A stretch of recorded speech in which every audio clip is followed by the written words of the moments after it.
Hello बच्चों, आज की क्लास में हम डिस्कस कर रहे हैं हमारी क्लास 6 से 8 तक की वर्कशीट नंबर 70 और डेट है 24 सितंबर 2020। और आज की हमारी वर्कशीट जो है वो है विज्ञान विषय की। और आज की वर्कशीट में ना हम कीट यानी कीड़ों के बारे में जानकारी जानने वाले हैं।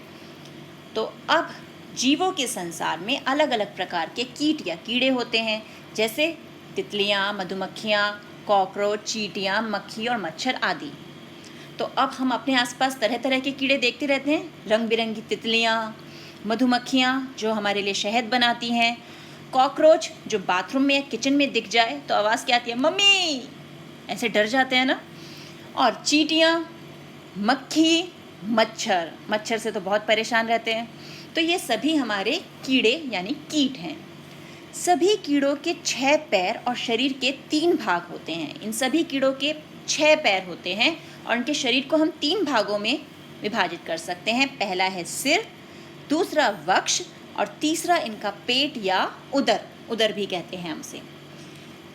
फिर आगे क्या है हमारे पास, सभी कीटों में 2 एंटीना होते हैं। इनका उपयोग किसी भी प्रकार की गंध, स्वाद और उन्हें महसूस करने में किया जाता है।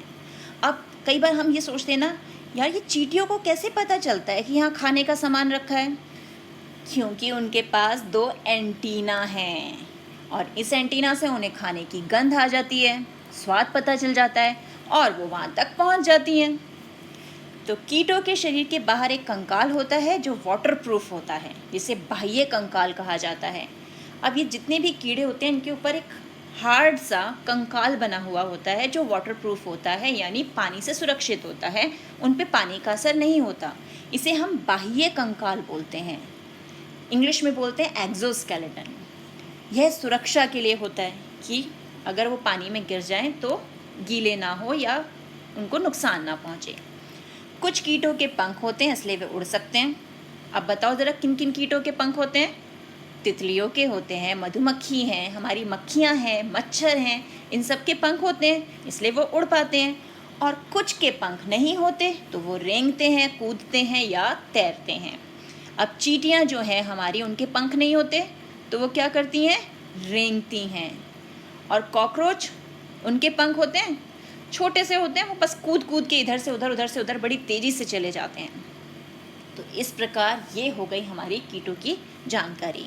अब देखते हैं इन कीड़ों का जीवन चक्र क्या होता है। जैसे हमारा जीवन चक्र है कि बच्चा, बच्चे से बड़ा, फिर जवान व्यक्ति, फिर बूढ़ा व्यक्ति, ऐसे कीटों में जीवन चक्र क्या है? सबसे पहले होते हैं अंडे, अंडों से आगे बनता है लार्वा, लार्वा से बन जाता है प्यूपा और प्यूपा से बन जाता है हमारा वयस्क कीट, यानी बिल्कुल जो हमारा कीड़ा हम देख पाते हैं सामने वो।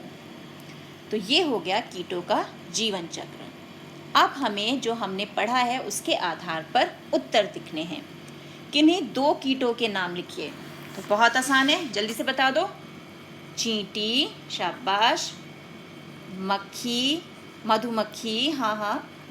तो इस प्रकार हमारे पास बहुत सारे कीड़ों के नाम आपको पता होंगे, उनमें से किन्हीं भी 2 के नाम हमें यहाँ पर लिखने हैं। फिर है कीट के जीवन चक्र में कौन सी 4 अवस्थाएं हैं? तो 4 अवस्थाएं कौन कौन सी है? सबसे पहले अंडे, अंडे से लार्वा, लार्वा से प्यूपा और प्यूपा से बन गया हमारा वयस्क कीड़ा या कीट। फिर तीसरा प्रश्न है, कीट के शरीर के 3 भागों के नाम लिखिए। तो 3 भाग कौन कौन से हैं? सबसे पहले है सिर, फिर है वक्ष, फिर आ गया उसका पेट या फिर उसे हम उदर भी कहते हैं। और चौथा प्रश्न सबसे आसान है, कीट की कितनी टांगें होती हैं? कितनी टांगें होती हैं? 6। अब ये चेक करने के लिए किसी कीड़े को पकड़ के बेटा टांगें मत गिननी शुरू कर देना, काट भी सकता है, वो खतरनाक हो सकता है ना।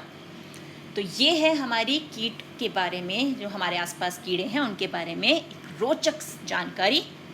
मिलते हैं एक और वीडियो में, तब तक keep practicing and keep enjoying.